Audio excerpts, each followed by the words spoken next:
جیسا کہ اس کو چوٹ لگ جائے تو وہ ہائے کہے گا، تو یہ بھی جو ہے وہ وضع کی تعریف سے خارج ہو گئے. اذ لم يتعلق بها وضع وتخصیص اصلا، کیونکہ ان محملات کے ساتھ اور ان الفاظ کے ساتھ جو بالطبع دلالت کرتے ہیں ان میں نہ وضع ہے نہ تخصیص ہے بالکل بھی، تو یہ خارج ہو گئے. اچھا، دوسرا سوال پیدا ہوتا ہے وباقیت حروف الہجاء الموضوعات لغرض الترکیبی لا بإزاء المعنی، کہ اس جو وضع کی قید تھی جب اسے معنی جو ہے وہ مجرد کر دیا ہم نے کہ تجرید استعمال کرتے ہوئے وضع کی قید سے ہم نے لفظ معنی کو ختم کر دیا، تو اس سے حروف ہجاء جو ہیں وہ خارج نہیں ہوں گے، اور حروف ہجاء الف با تا سا یہ کلمات نہیں ہیں. تو کہتے ہیں حروف ہجاء کیونکہ ترکیب کے لیے، الفاظ تعمیر کرنے کے لیے، الفاظ بنانے کے غرض سے وضع کیے گئے ہیں، کسی معنی کے مقابلے میں وضع نہیں کیے گئے، تو لہٰذا یہ وضع کی قید سے پھر خارج نہیں ہوں گے.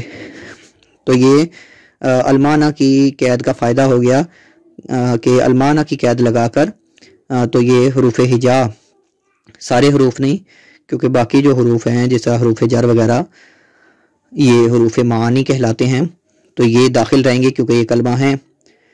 تو حروف ہجاء جو ہیں الف با تا سا یہ خارج ہو جائیں گے. وخرجت بقولہ المعنی لمعنی، تو مصنف نے لمعنی جو لفظ ذکر کیا اس کی وجہ سے یہ قید سے تعریف سے، کلمہ کی تعریف سے خارج ہو جائیں گے. اذ وضعها لغرض الترکیبی، کیونکہ ان کو ترکیب کی غرض سے وضع کیا گیا ہے، لا بإزاء المعنی، نہ کہ معنی کے مقابل. تو یہاں المعنی قید کا فائدہ ذکر کر دیا. آگے ایک اعتراض ہوتا ہے فَإِن قُلْتَ قَدْ وُضِعَ بَعْضُ الْأَلْفَاظِ بِإِزَاءِ بَعْضٍ آخَرَ، کہ بعض الفاظ آپ نے ذکر کر دیا وُضِعَ لِمَعنَى، جو کلمات وہ ہیں جو معنی کے لیے وضع کیے جائیں. تو اس پر ایک اعتراض ہوتا ہے کہ بعض الفاظ وہ معنی کے لیے وضع نہیں کیے جاتے بلکہ دوسرے الفاظ کے لیے وضع کیے جاتے ہیں. قد وضع بعض الالفاظ بإزاء بعض آخر، بعض الفاظ دوسرے الفاظ کے مقابلے میں وضع کیے جاتے ہیں. فکیف یصدق علیہ انہ وضع لمعنی، تو یہ وضع لمعنی کی تعریف ان پر کیسے صادق آئے گی؟ حالانکہ وہ خارج ہو جائیں گے پھر، لیکن وہ الفاظ تو کلمات ہیں، تو آپ کی تعریف جامع نہیں رہے گی. مثال کے طور پر کون سے کلمات ہیں؟ اسم، فعل اور حرف وغیرہ جو کہ الفاظ کے لیے ہی وضع کیے گئے ہیں. قلنا المعنی ما يتعلق به القصد، اس کا جواب دے رہے ہیں اس اعتراض کا کہ ہماری تعریف جامع ہے، اور جو المعنی کی قید لگائی ہے اس کی ہم نے تعریف کی ما يتعلق به القصد، جس سے قصد متعلق ہو. تو یہ ما عام ہے، وهو عام من ان يكون لفظا او غیرہ، کہ وہ مقصود جو ہے وہ کوئی لفظ ہو یا لفظ کا غیر ہو. تو لہٰذا ساری چیزوں کو یہ الفاظ بھی کلمات میں، کلمہ کی تعریف میں داخل ہوں گے، چاہے وہ دوسرے لفظ کے لیے ہی وضع کیے جائیں، کیونکہ وہ جو دوسرا لفظ ہے وہ مقصود ہے اس کا. آگے جی اگلا اعتراض ذکر کر رہے ہیں فَإِن قُلْتَ قَدْ وُضِعَ بَعْضُ الْكَلِمَاتِ الْمُفْرَدَةِ بِإِزَاءِ الْأَلْفَاظِ الْمُرَكَّبَةِ، بعض الفاظ جو مفرد ہیں وہ مرکب الفاظ کے لیے وضع کیے جاتے ہیں. یہ اعتراض اصل میں مفرد کی قید پر ہے جسے مصنف نے پہلے ذکر کر دیا، اور یہاں اس کو ذکر کرنے کی وجہ یہ ہے کہ آگے ان دونوں اعتراضات کا اکٹھا ایک جواب دے رہے ہیں، ورنہ اس کی اصل جگہ اس اعتراض کی مفرد کی تحقیق میں ہے. کہتے ہیں جی کہ آپ نے کہا لمعنی مفرد، معنی مفرد کے لیے وضع کیے جائیں، تو وہ الفاظ جو معنی مرکب کے لیے وضع کیے جاتے ہیں وہ تعریف سے خارج ہو گئے، حالانکہ وہ کلمات ہے تو تعریف جامع نہیں رہی. تو اس کا جواب دے رہے ہیں فَإِن قُلْتَ قَدْ وُضِعَ بَعْضُ الْكَلِمَاتِ الْمُفْرَدَةِ بِإِزَاءِ الْفَاظِ الْمُرَكَّبَةِ، کہ اگر آپ کہیں کہ بعض الفاظ مفردہ، کلمات مفردہ، الفاظ مفردہ مرکبہ کے لیے وضع کیے جاتے ہیں، کا لفظ الجملۃ والخبری، جیسا کہ لفظ جملہ ہے اور خبر ہے. جملہ یہ لفظ واحد ہے، خبر لفظ واحد ہے، لیکن جملہ کس پر بولا جاتا ہے؟ الفاظ مرکبہ پر. خبر کسے بولا جاتا ہے؟ الفاظ مرکبہ پر. تو یہ تعریف سے لفظ جملہ اور لفظ خبر تعریف کی قید سے کلمہ کی تعریف سے خارج ہو جائیں گے، تعریف جامع نہیں رہی۔ فَكَيْفَ يَكُونُ مَوْضُوعًا لِمُفْرَدٍ، تو یہ جب الفاظ مرکبہ پر بولے جاتے ہیں تو یہ مفرد کے لیے وضع کیسے کیے گئے؟ جب مفرد کے لیے وضع نہیں کیے گئے تو مفرد کی قید سے یہ خارج ہو گئے۔ اس کا جواب دے رہے ہیں دوسرے اعتراض کا، قلنا ہم کہیں گے هذه الالفاظ وَإِنْ كَانَتْ بِالْقِيَاسِ إِلَى مَعَانِيهَا مُرَكَّبَةٌ، اگرچہ یہ اپنے معنی کا لحاظ سے معنی پر قیاس کرتے ہوئے یہ مرکب ہیں، وَلَكِنَّهَا بِالْقِيَاسِ إِلَى أَلْفَاظِهَا الْمَوْضُوعَةِ بِإِزَائِهَا مُفْرَدَةٌ، لیکن یہ ان الفاظ کے لحاظ سے کہ جو ان کے مقابل میں وضع کیے گئے ہیں یہ مفرد ہیں۔ یہ تھوڑی سی پیچیدہ عبارت ہے، سمجھنے سے تعلق رکھتی ہے۔ جواب دیا کہ یہ جو الفاظ ہیں جملہ اور خبر وغیرہ یہ اپنے معنی کے لحاظ سے تو یہ مرکب ہیں، کیونکہ یہ زید قائم یہ دو الفاظ پر بولا جا رہا ہے، لیکن اپنے ان الفاظ کے لحاظ سے کہ جو ان کے مقابلے میں وضع کیے گئے ہیں مفرد ہیں۔ زید قائم کسی نے بولا تو کوئی پوچھے کہ یہ کیا ہے، تو زید قائم کے مقابلے میں لفظ کیا وضع کیا گیا؟ یہ جملہ ہے۔ جب پوچھیں گے زید قائم کیا ہے تو ہم کہیں گے جملہ ہے، تو یہ ان الفاظ کے مقابلے میں جو ان کے مقابلے میں وضع کیے گئے ہیں یہ مفرد ہیں۔ امید ہے یہ بات سمجھا سکا ہوں گا کہ جب زید قائم کہیں گے کہ یہ کیا چیز ہے تو ہم کہیں گے یہ جملہ ہے، تو ان الفاظ کے مقابلے میں جو اس کے مقابلے میں وضع کیے گئے ہیں اس کے لحاظ سے یہ مفرد ہیں۔ جی یہ دوسرے اعتراض کا جواب ہو گیا۔ یہاں سے ایک اور جواب دینے ہیں سابقہ دونوں سوالوں کا، دونوں اعتراضات کا۔ پہلا سوال تھا کہ بعض الفاظ کے لیے وضع کیے گئے ہیں، یہ معنی کی قید پر اعتراض تھا، اور دوسرا اعتراض تھا کہ بعض الفاظ جو ہیں وہ مفرد کے لیے نہیں بلکہ مرکب کے لیے وضع کیے گئے ہیں، یہ مفرد کی قید پر اعتراض تھا۔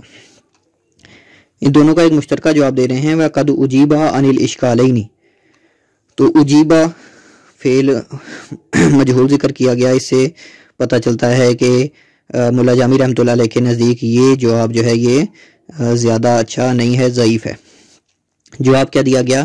بِأَنَّ لَيْسَ هَاهُنَا لَفْظٌ بُزِّعَ بِإِزَاءِ لَفْظٍ آخَرَ مُفْرَدًا كَانَ أَوْ مُرَكَّبًا، کہ ان دونوں اشکالات میں یہاں ایسا کوئی لفظ نہیں ہے کہ جو دوسرے الفاظ کے لیے وضع کیا جائے چاہے وہ مفرد ہوں یا مرکب ہوں، بل بِإِزَاءِ مفہوم کلی، بلکہ یہ الفاظ جو ہیں یہ مفہوم کلی کے لیے وضع کیے گئے ہیں۔ افرادہ الفاظ، کہ اس کلی کے افراد جو ہیں وہ لفظ ہیں، کا لفظ الاسم والفعل والحرف والخبر والجملہ وغیرہ، جیسا کہ اسم، فعل، حرف، خبر اور جملہ وغیرہ ہیں۔ اسم کس لیے وضع کیا گیا؟ اسم کی تعریف ہم جانتے ہیں کہ جو مفرد معنی پر دلالت کرے اور کوئی زمانہ اس میں موجود نہ ہو۔ فعل وہ ہے جو مفرد معنی پر دلالت کرے اور اس کے اندر زمانہ پایا جائے۔ تو اس طرح ان سب کی اصطلاحی تعریفات موجود ہیں، تو وہ اس مفہوم کلی کے مقابلے میں یہ لفظ وضع کیے گئے ہیں، نہ کہ افراد کے لیے۔ ان کلی کے پھر آگے مختلف افراد ہیں۔ یہاں تک جواب مکمل ہو گیا۔ ولا یخفی علیک ان هذا الحکم، اب یہ جو اشکال تھا دوسرا مشترکہ جواب تھا، اس پر اشکال واقع ہو رہا ہے، تو بیان کر رہے ہیں ولا یخفی، یہ بات مخفی نہیں ہے علیک آپ پر، ان هذا الحکم منقوض بالامثال الضمائر والراجعات الى الفاظ مخصوصۃ مفردۃ کانت اور مرکبۃ، کہ یہ جو جواب ہے یہ ٹوٹ جائے گا ان ضمیر کے امثال سے جو کہ راجع ہیں مخصوص الفاظ کی طرف، چاہے وہ الفاظ مفرد ہوں یا مرکب ہوں، کہ کوئی ضمیریں ہیں، جیسے مثال کے طور پر ضمیریں ہیں جو لوٹتی ہیں لفظ مفرد کی طرف یا لفظ مرکب کی طرف، تو اس ضمیر سے کیا ہوگا، یہ جواب ٹوٹ جائے گا کہ جواب ہم نے کیا دیا کہ یہ تمام الفاظ مفہوم کلی کے لیے وضع کیے گئے ہیں، تو اس پر اعتراض یہ ہو جائے گا کہ یہ جو ضمیریں ہیں یہ تو مفہوم کلی کے لیے وضع نہیں کی گئیں۔ فَإِنَّ الْوَضْعَ فِيهَا وَإِنْ كَانَ عَامًا، ضمائر وغیرہ میں وضع اگرچہ عام ہے، لیکن الموضوع لہ خاص، لیکن اس کا موضوع لہ خاص ہے، ہوا ضمیر مثال کے طور پر وضع کی گئی ہے مفرد مرکب کے لیے، مفرد مذکر کے لیے، تو ہر کوئی مفرد مذکر جو ہے وہ اس کا مصداق ہو سکتا ہے، لیکن خارج میں وہ کسی مخصوص مفرد مذکر کے لیے بولی جائے گی۔ تو وضع اگرچہ عام تھی لیکن اس کا موضوع لہو خاص ہے۔ فلیسا ہناکا مفعول کلی، جب ہوا ضمیر بولی جائے گی جو کہ لوٹ رہی ہے کسی مفرد کی طرف، تو یہاں کوئی مفہوم کلی نہیں ہے۔ هو الموضوع لہو فی الحقیقت، جو حقیقت میں اس کے لیے موضوع لہو ہو، بلکہ یہ جو ہے وہ موضوع لہو کس کے لیے ہے، وہ اس خاص شخص کے لیے وضع کی گئی ہے۔ اب تو لہٰذا یہ دوسرا جواب یہ ختم ہو گیا، ٹوٹ گیا، اس پر یہ اعتراض باقی ہوتا ہے۔ ضمائر کے امثال کہا، تو امثال کون کون سے ہیں، یعنی اس کے ساتھ اس میں اشارہ اور اس میں موصول وغیرہ بھی داخل ہیں، ان میں بھی یہ اعتراض ہوگا۔ تو ضمیریں ہیں، اس میں اشارات ہیں، اس میں موصولات ہیں، تو ان سب سے یہ دوسرا جواب یہ ٹوٹ گیا۔ یہ جو دوسرا جواب ہے یہ دیا ہے جناب، اس میں اختلاف ہے، دو مذہب ہیں یہاں جو یہاں ذکر کر رہے ہیں۔ ایک تو سید جرجانی کا مذہب ہے، وہ کہتے ہیں کہ وضع اگرچہ عام ہے لیکن ان کا موضوع لہو خاص ہے۔ مثال کے طور پر انا ضمیر جو ہے یہ وضع کی گئی ہے ہر جزئی کے لیے، زید بن بکر، ہر ایک انا کہہ سکتا ہے میں، لیکن اس کی اصطلاحی تعریف کیا ہوگی، امر کلی ہوا حاکن عن نفسہ۔ یہ تو ایک مذہب ہے کہ وضع عام ہے ضمیروں کی اور موضوع لہو خاص ہے، سید جرجانی کا مذہب ہے، اور اسی مذہب کے مطابق جو ہے یہ اشکال وارد ہوتا ہے اور دوسرا جواب یہ ختم ہو جاتا ہے، منقوض ہے، ٹوٹا ہوا ہے۔ وَأَمَّا مذہب السعدی، علامہ سعد الدین تفتازانی، ان کے نزدیک وضع بھی عام ہے اور موضوع لہو بھی عام ہے، وضع بھی عام ہے اور موضوع لہو بھی عام ہے، کہ یہ انا ضمیر وضع کی گئی ہے ہر کلی کے لیے جو کہ اپنے نفس کی حکایت بیان کر رہا ہے، اپنے بارے میں بات کر رہا ہے۔ تو اس پہ پھر مختلف اعتراضات ہیں، اس کے جوابات دیے گئے ہیں۔ بہرحال یہ دو مذہب ہیں۔ تو علامہ جامی رحمۃ اللہ علیہ نے جو ہے وہ ان کے نزدیک سید جرجانی کا مذہب راجح ہے، اس لیے انہوں نے اس جواب کو ضعیف بھی ذکر کیا مجہول کے صیغے سے، اور اس پر جو اعتراض ہوتا تھا وہ بھی ذکر کر دیا اور جواب نہیں دیا۔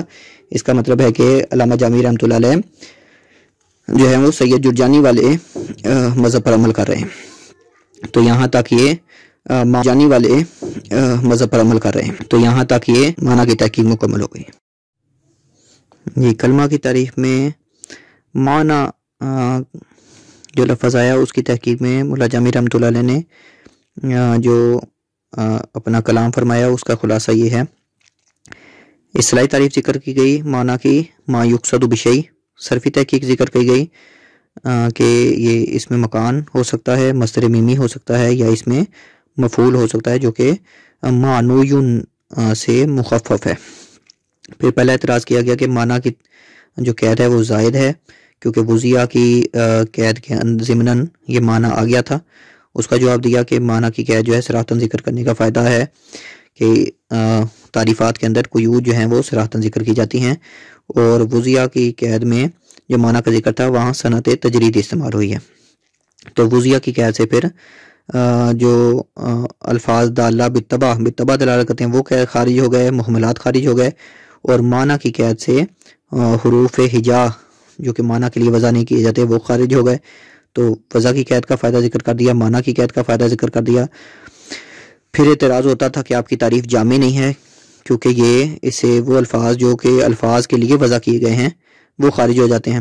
تو اس کا جواب دیا کہ معنی کی جو ہم نے اصطلاحی تعریف بیان کی ہے ما یقصد بشیء، اس سے پتہ چلتا ہے کہ جو معنی کیا ہے جو کسی چیز کے لیے وضع کیے جائے، وہ چاہے دوسرا لفظ جو ہے وہ عام ہو یا لفظ ہو یا کوئی اور چیز ہو، تو جو دوسرے لفظ ذکر کیے گئے ہیں وہ بھی معنی کی تعریف میں داخل ہیں۔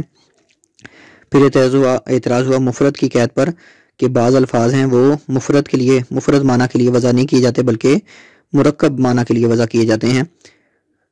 تو اس کا جواب دیا گیا کہ یہ یہاں یہ مفہوم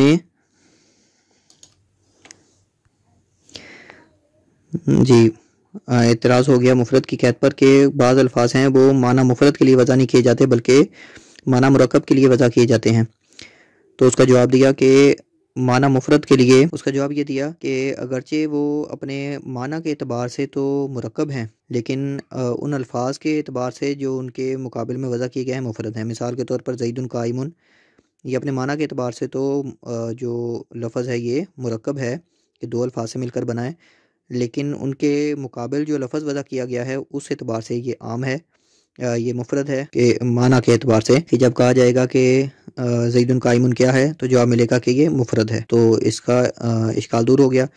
اب ان دونوں اعتراضات پر کا ایک مشترکہ جواب دیا کہ یہاں نہ یہ الفاظ مفرد کے لیے وضع کیے گئے ہیں نہ یہ مرکب الفاظ کے لیے وضع کیے گئے ہیں، بلکہ یہ الفاظ جو ہیں یہ مفہوم کلی کے لیے وضع کیے گئے ہیں، اور ان کے پھر جو مصداق ہے مفہوم کلی کے افراد چاہے وہ لفظ واحد ہو یا لفظ مرکب ہو یا مفرد ہو، تو کہتے ہیں آپ کا جواب ٹھیک ہے لیکن یہ جواب ٹوٹ جائے گا۔ اس پر اعتراض واقع ہوگا کہ اس میں اشارہ، اس میں موصول اور ضمائر جو لوٹ رہے ہوتے ہیں کسی کی طرف تو وہ اگرچہ اپنے وضع کے اعتبار سے عام ہیں لیکن وہ معنی کے اعتبار سے اپنے موضوع کے اعتبار سے خاص ہوتے ہیں کہ تو وضع عام ہے اور ان کا موضوع لہو خاص ہے، تو لہٰذا وہ امر کلی وہاں پایا ہی نہیں جا رہا، تو یہ اعتراض یہ جواب دوسرا جو دیا ہے مفہوم کلی والا یہ ٹوٹ جائے گا۔ تو یہ ساری تحقیق جو ہے یہ لفظ معنی کی قید میں علامہ جامی رحمۃ اللہ نے ذکر کی۔ یہ آج کا سبق اختتام پذیر ہوا۔ سبق میں کسی قسم کی غلطی رہ گئی ہو، کوئی سبقت لسانی ہو گئی ہو تو ضرور مطلع فرمائیں۔ آخر میں التماس ہے کہ چینل کو سبسکرائب کر لیں تاکہ آئندہ آنے والے اسباق آپ تک بر وقت پہنچتے رہیں۔ اللہ آپ کا حامی و ناصر ہو۔ السلام علیکم ورحمۃ اللہ وبرکاتہ۔